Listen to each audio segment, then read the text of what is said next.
అలా మా పిల్లల్ని స్కూల్లో జాయిన్ చేశానో లేదో ఇలా పీటీఎం అయితే పెట్టేశారు.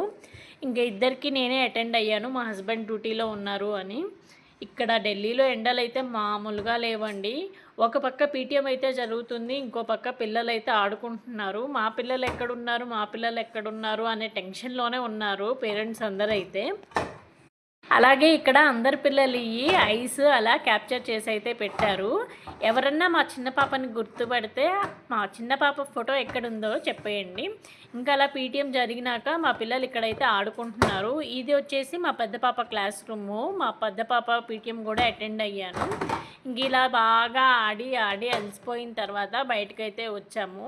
ఆల్మోస్ట్ 10:30 అలా అయింది మేము బయటకు వచ్చేలోపు. ఆ లోపు ఎండ అయితే మామూలుగా లేదు. ఇద్దరి స్కూలు ఒక్కటే కాబట్టి నాకు పీటీఎం అటెండ్ అవ్వటం ఈజీ అయిపోయింది. ఇంకా అలా బయటికి రాగానే మంచిగా ఐస్ క్రీమ్ బండి అయితే కనిపించింది. ఇంకా పిల్లలు ఆగుతారా, అలాగే వాళ్ళిద్దరికి ఐస్ క్రీమ్ ఇప్పించి నేను ఒక ఐస్ క్రీమ్ తిన్నాను అనుకోండి. ఇంక ఇక్కడ మా పిల్లలు చూడండి, ఇద్దరికి సేమ్ కాస్ట్యూమ్ అయితే వేసాను. కాస్ట్యూమ్ ఎలా ఉందో కామెంట్ చేయండి. అలాగే మా పాప